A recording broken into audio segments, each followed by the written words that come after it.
बोलिए बनवासी रामचंद्र की, बोलिए जखनलाल की। Hello hello hello.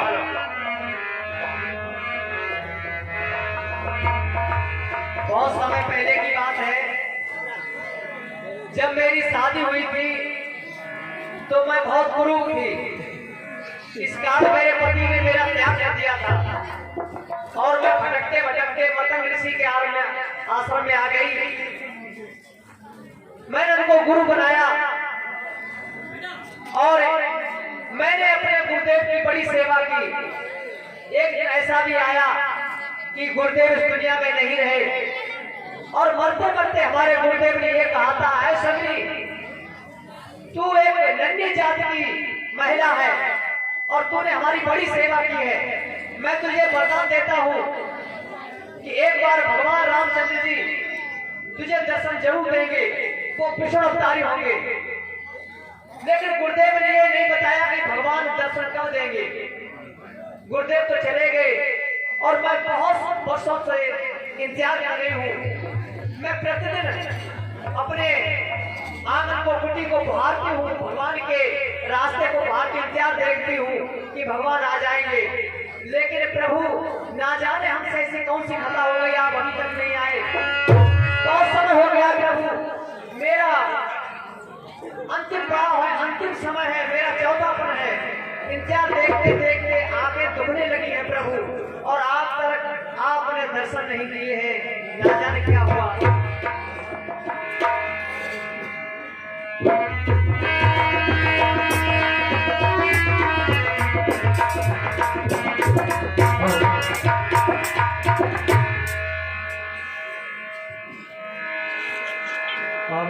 तो पशु निषाद खगुभीलनी सब हीन जात बोलना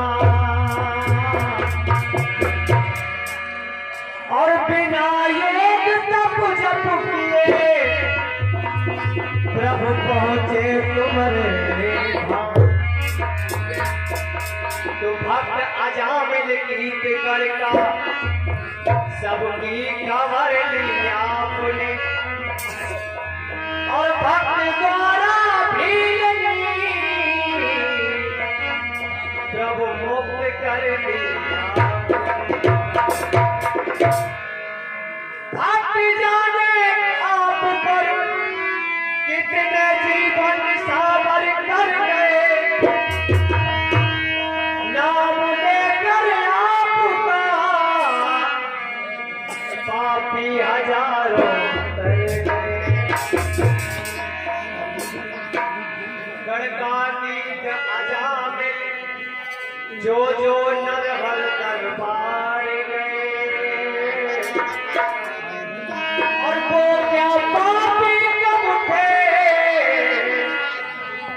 जिनको पल भर में तार गए। तो मुझसे नीचा हम देखा तो भूल सभी गिरार गए। क्या तो मुझको भी तारो, क्या कह दो कि हम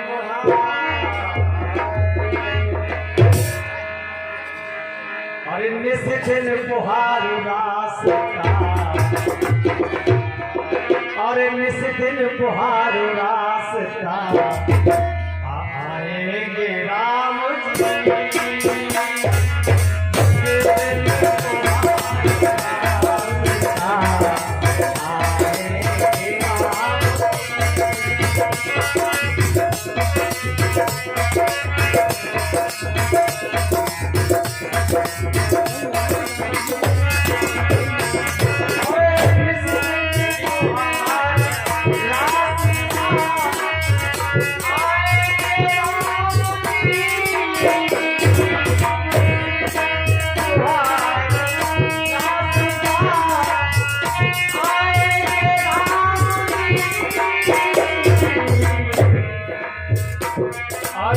जीवन मेरा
भगवान का सजा रही है।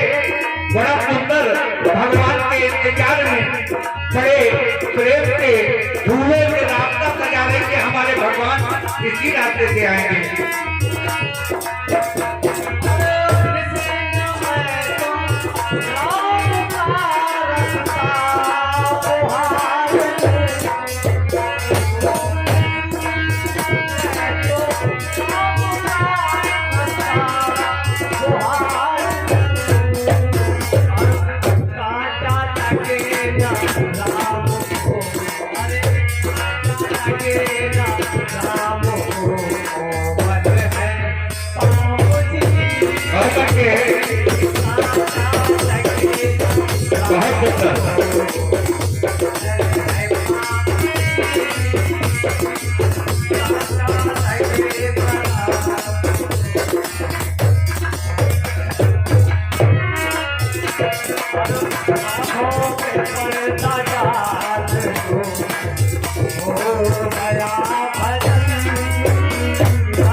कहते हैं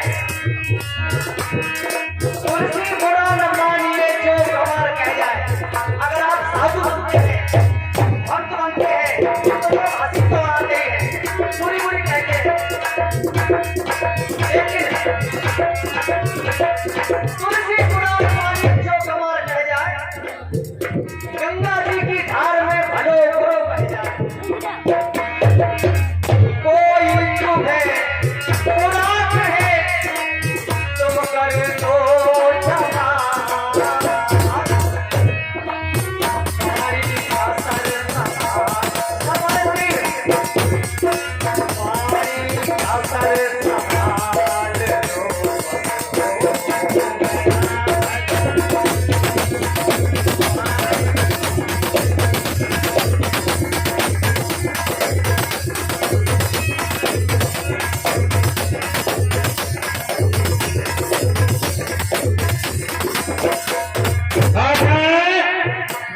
रुपया राम सिंह भावपुरा निवासी और 50 रुपया राम किशन शाह के हमारे कुठरी निवासी हमारी रामीला कमेटी को घर के दान कर रहे हैं। कमेटी आज हमारा मन बहुत ही प्रसन्न है। ऐसा हमें आभास होता है कि मेरी वर्षों की मुराद पूरी हो जाएगी। आप प्रभु ना जाने कहा है, आज तो लगता आपको आना ही पड़ेगा। मुझे ऐसा सपना हुआ कि आप आए हुए हैं। मैं कहां तक इंतजार देखूं ना, मेरी वृद्धावस्था है, मेरी आंखें काम नहीं करती हैं। तो मुख सूख गया जब रोते हुए, तो अमृत भी पिलवाया तो क्या, लोचन जब बंद हमारे हुए, तो आकर दर्श दिखाया तो क्या। जब डूब गए भवसागर में, तो नाविक नाम को लाया तो क्या। जब जीवन ही न रहा जग में, तो आकर दर्श दिखाया तो क्या।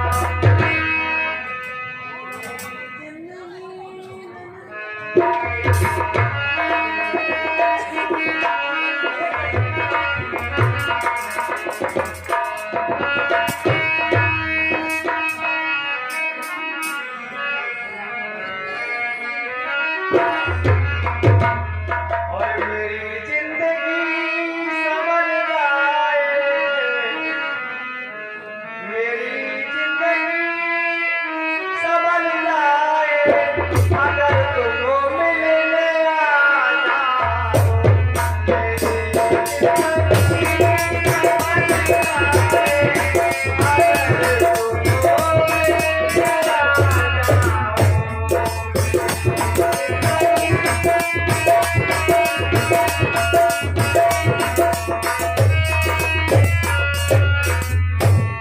मेरी जिंदगी संवर जाए, अगर तुमको मिलने आ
धीरज के गुणों का करते हुए बखान, बहू के भिड़नी के यहाँ करुणा निधि भगवान।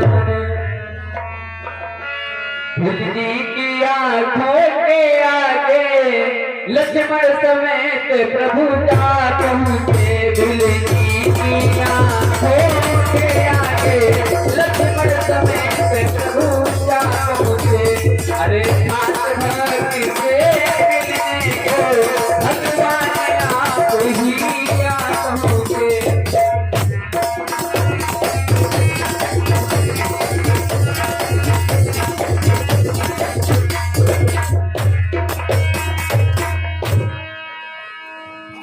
अरे भाई ये बड़े सुंदर स्वरूप तो राजकुमार हैं, पता नहीं कौन है, कहां से आए हुए भटके हुए। हम भाई नीच जात के, हमारे पास तो कोई भी नहीं आता है। हमसे लोग सभी घृणा करते हैं। अब पूछते हैं ये लोग कौन है।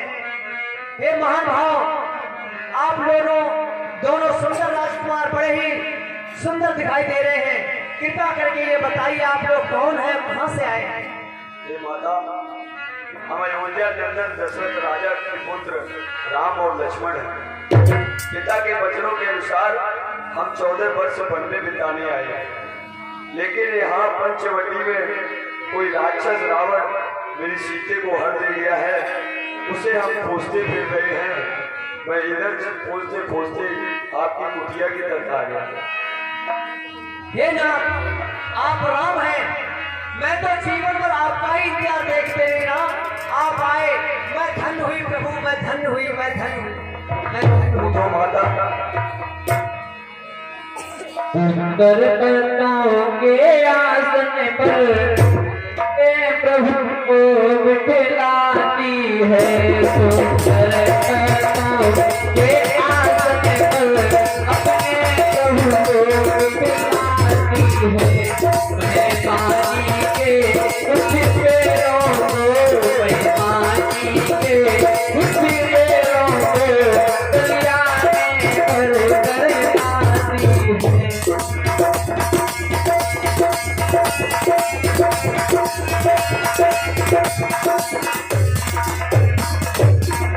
आप लोग बैठ जाइए, हम लोग बड़ी अपार मेहनत करते हैं, आप लोग जगह दे देते हैं। हाँ ना, देखिए मेरे पास कोई ऊंचा सिंहासन, कोई महल तो है नहीं ना। मेरे पास पत्तों का आसन है। हे ना, आप हमारे पास यहीं पर विराजमान हुए।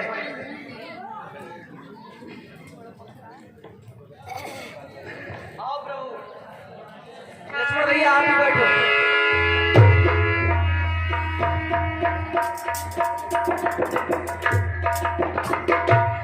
हे माता सबरी, मणियों से जटे हुए अमूल्य आभूषणों से जटे हुए सिंहासन अगर उन पर प्रेम से न बैठाया जाए तो वो सब बेकार है। आपका ये पुष्का आसन हमारे लिए बहुत ही अमूल्य है, क्योंकि ये आपके प्रेम से भरपूर है माता। हे प्रभु, आप लोग बहुत देर से आए हैं, भूखे हैं। मैं आपके लिए कुछ फल फूल की व्यवस्था करती हूँ और आप थोड़ा इंतजार देंगे, मैं आपके लिए सुंदर पेड़ लेके आती हूँ। जरूर खिलाओ माता, आज मैं खाना भी नहीं खा के आया। भाई मुझे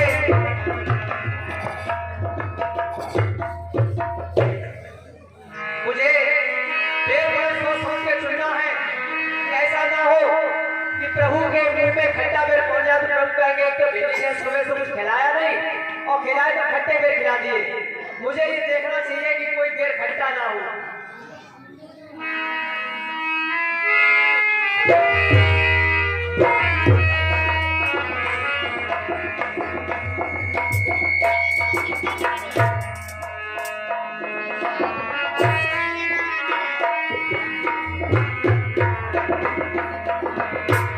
लीजिए प्रभु, मैं आपके लिए सुंदर बेर लेके आई हूँ और मैं चाहती हूँ कि मैं इनको अपने हाथों से आपको जिमाऊं।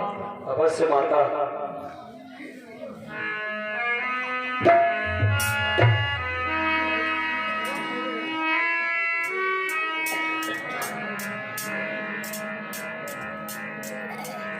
और मेरे राम मती सरमैयो रे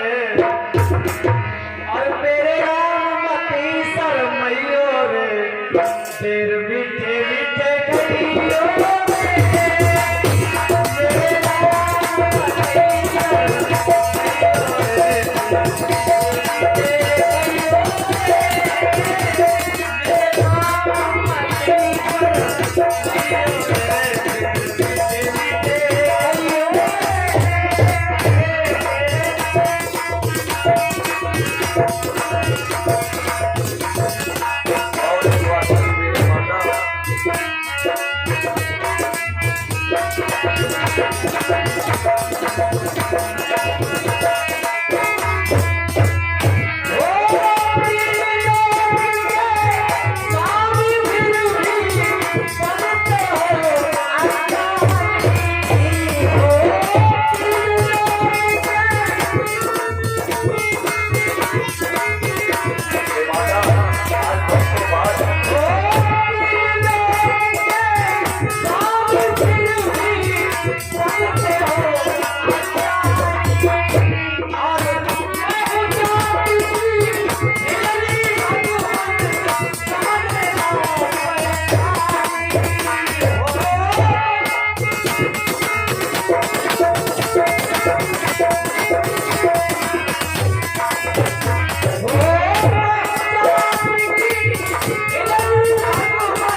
ऐसा लगा जैसे माँ कौशल्या अपने हाथों से खिला रही है।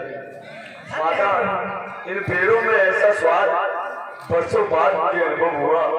माता, मुझे बरसों की थकान मिट गई, आज मुझे फिर माता प्यार मिल गया। माता धन्य है आप। और माता, जो आपने जात मिलने की बात करी है, तो सुनिए माता, प्रेम प्यारी जात धर्म कुल ऊंच नीच धन कुछ भी नहीं है माता।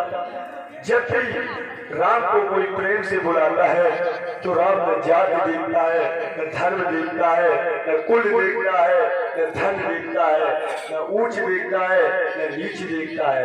माता, जहाँ प्रेम है वहाँ राम है, जहाँ भक्ति है वहाँ राम है। माता, आप ऐसी बात मत करिए, जात की बात मत करिए माता, मत करिए। जय हो प्रभु, धन्य हो। लक्ष्मण, तुमने सारे पेड़ नीचे फेंक दिए, तुमने इन पेड़ों का स्वाद नहीं चखा। लक्ष्मण, तुमने खाया न पेड़, देखो तो कैसा मीठा है। पृथ्वी से लेकर आकाश तलक जो कुछ है इससे मीठा है।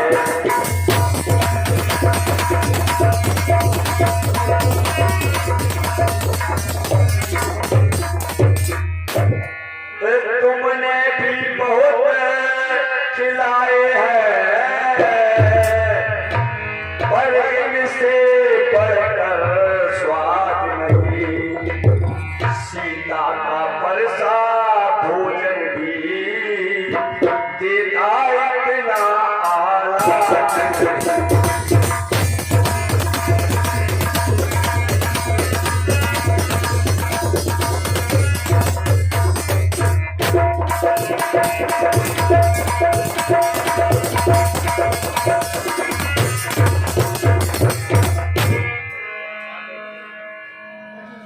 प्रभु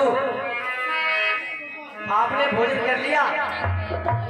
हे प्रभु, मैं जाति की हीन जाति की भीलनी, मैंने कभी जाना ही नहीं कि भक्ति कैसी होती है, पूजा मेरे कैसी माता होती के है। लिए वो पेड़ आप क्यों छीन रहे हो?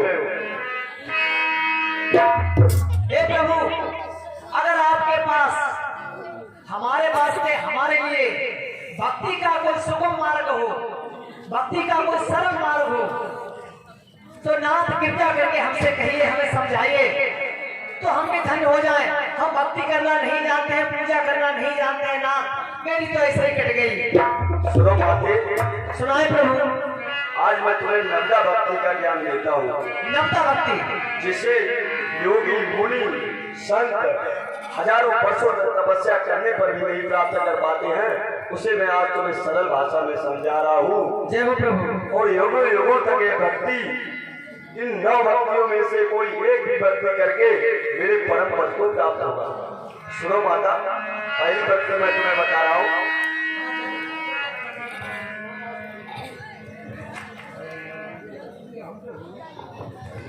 सुनिए माता, माते, पहली व्यक्ति सुनिए। मनुष्य को संतों का सत्संग करना चाहिए। संत बहुत ही निर्मल, निश्चल, निष्कपट होते हैं। मनुष्य को पहली व्यक्ति क्या है माता, कि संतों के साथ बैठना चाहिए, उनका सत्संग सुनना चाहिए और उनके द्वारा दिए गए ज्ञान को अपने जीवन में उतार कर पालन करना चाहिए। माता ये पहली भक्ति है। वाह प्रभु वाह। दूसरी भक्ति माता सुनिए। दूसरी भक्ति माता ये है जो मेरी कथाओं से प्रेम करता है। दूसरी भक्ति में मनुष्य को मेरी कथा प्रसंगों में प्रेम होना चाहिए। जो मेरी कथाएं सुनता है, कहता है, वो मेरे परम पद को प्राप्त होता है। माता ये दूसरी भक्ति है। तीसरी भक्ति सुनिए माता। मनुष्य के जीवन में गुरु से बढ़कर और कोई नहीं होता माता। जय हो।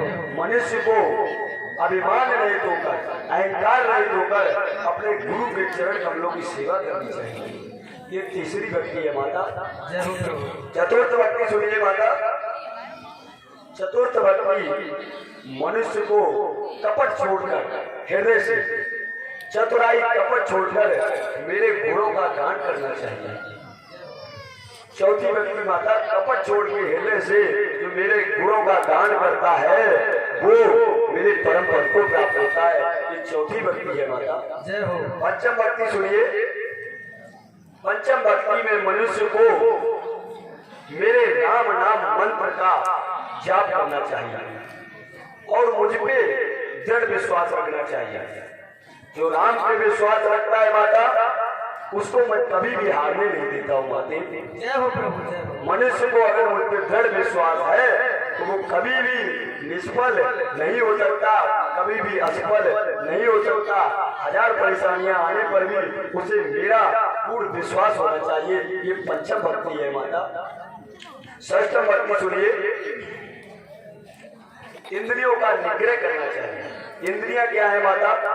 हमारा मन, हमारी जीभ, हमारे कान, हमारे नाक कुछ न कुछ हर समय मांगते ही रहते हैं। मेरी जीभ स्वाद मांगती है, मेरे कान बातें सुनना चाहते हैं, मेरी जीभ क्या स्वाद मांगती है और मनुष्य स्वाद के बस में होकर क्या क्या करता है माता। और इन इंद्रियों का निग्रह करना चाहिए और शील अपनाना चाहिए। मनुष्य का स्वभाव अच्छा होना चाहिए, उसके चरित्र अच्छे होने चाहिए और वो दुनिया भर के कार्यों से वैराग्य धारण करना चाहिए। वैराग्य क्या है माते? वैराग्य है माते, दुनिया भर के गलत कार्यों में मनुष्य को ध्यान नहीं लगाना चाहिए। ये माता षष्ठम भक्ति है। और सप्तम भक्ति सुनिए माता। ये प्रभु। पूरे जगत को माता सुनो माते, पूरे जगत को राम में समझना चाहिए। इस संसार में जितने जड़ चेतन जीव हैं, चाहे वो पशु पक्षी हो, जानवर हो, जड़ हो, उन सब में राम को देखना चाहिए, राम में जानना चाहिए, सब कुछ राम में समझना चाहिए और निरंतर संतों की सेवा में मनुष्य को लगे रहना चाहिए। अगर उसके द्वार पर कोई संत आए, कोई महात्मा आए तो उसे दुत्कारे ना, उसकी सेवा करे। माता ये सप्तम भक्ति है। अष्टम भक्ति सुनिए माता। मनुष्य को कितनी भी मेहनत करने के बाद, कितना भी परिश्रम करने के बाद हानि लाभ जो भी हो, जो भी मिले, उसी में संतोष करना चाहिए। क्योंकि माता रामचरितमानस में लिखा है, हानि लाभ जीवन मरण जस अपजस विधान। मनुष्य के हाथ में न तो हानि है, न लाभ है, न जीवन है, न मरण है, न यश है, न अपयश है। मनुष्य का यश, उसे यश मिलेगा, अपयश मिलेगा, ये उसके हाथ में नहीं। कोई हानि होगा या लाभ होगी, ये सब मेरे हाथ में है। तो मनुष्य को जितना भी मिलना चाहिए उसे उसी में संतोष रखना चाहिए माता। ये और मनुष्य में सबसे बड़ी बुराई क्या है माते, कि वो हर समय पराओं लोगों में दोष निकालता रहता है और लोगों में दोष निकालता रहता है। माता उसे इसी में बड़ा आनंद आता है। वो हर समय यही सोचता रहता है कि किसमें दोष निकालूं, इसमें न तो वो आलस करता है, ना वो देरी करता है, और वो हर समय यही ढूंढता रहता है कि इसमें क्या दोष है, इसमें क्या दोष है। उसे सब में दोष दिखाई देते माता। तो मनुष्य को चाहिए कि वो सपने में भी दूसरों के दोषों को ना देखे। ये माता अष्टम भक्ति है। और जो भी मिले उसी में संतोष करें और अन्य पुरुषों की, अन्य जीवों की सपने में भी कोई भी दोष ना देखे। ये माता नवम भक्ति सुनिए माता। मनुष्य को सरल होना चाहिए माता। मनुष्य आज कलयुग में बहुत ही कठोर हो गया है। उसके सामने जीव मर रहे हैं, प्यासे हैं, भूखे हैं, लेकिन वो नहीं पिघलता है माता। मनुष्य को ऐसा नहीं माता, मनुष्य को सरल होना चाहिए और कपट रहित होना चाहिए। आज हर मनुष्य के अंदर कपट भरा हुआ है माता, एक दूसरे के लिए। मनुष्य को कपट रहित और सरल होना चाहिए और किसी भी अवस्था में, चाहे दुख की घड़ी हो, चाहे सुख की घड़ी हो, न मन में हर्ष लाना चाहिए, न विषाद लाना चाहिए, न उसे खुशी होना चाहिए, न दुख होना चाहिए। मुझ पे भरोसा करना चाहिए कि जो कुछ कर रहे हैं वो राम कर रहे हैं। न हर्ष होना चाहिए, न विषाद होना चाहिए। माता ये 9 भक्तियां हैं। इनमें से अगर एक भी भक्ति, 9 में से एक भी भक्ति किसी मनुष्य में होती है तो मैं उसे अपना परम पद देता हूँ माता। और माते तुझमें तो ये 9 ही पूरी सभी भक्तियां हैं। तुम्हें तो ये 9 पूरी भक्तियां हैं माते। तुम तो महान हो माते। प्रभु चर्चा हो गई प्रभु। अब मैं आपका समय ज्यादा खराब नहीं करूंगी। अब कृपया करके ये बताइए कि इस अकिंचन शिवरी के पास आपका कैसे आना हुआ? नाथ, मैं आपकी क्या क्या सेवा कर सकती हूँ? सुनो माता, गीधराज जटायु ने मुझे आपका पता बताया और ये कहा कि सीता को खोजने में माता सबरी आपकी सहायता करेगी। वही माता, कुछ मुझे आगे का मार्ग बताइए और हम सीता अपनी पत्नी की खोज कर सकें। प्रभु मैं ज्यादा तो नहीं जानती हूँ, जहाँ तक मुझे जानकारी है प्रभु मैं आपको वहाँ पहुँचा देती हूँ। सुने आप, आगे है सिमुख पर्वत और सुग्रीव वहाँ पर रहता है, अपने भाई के कारण ही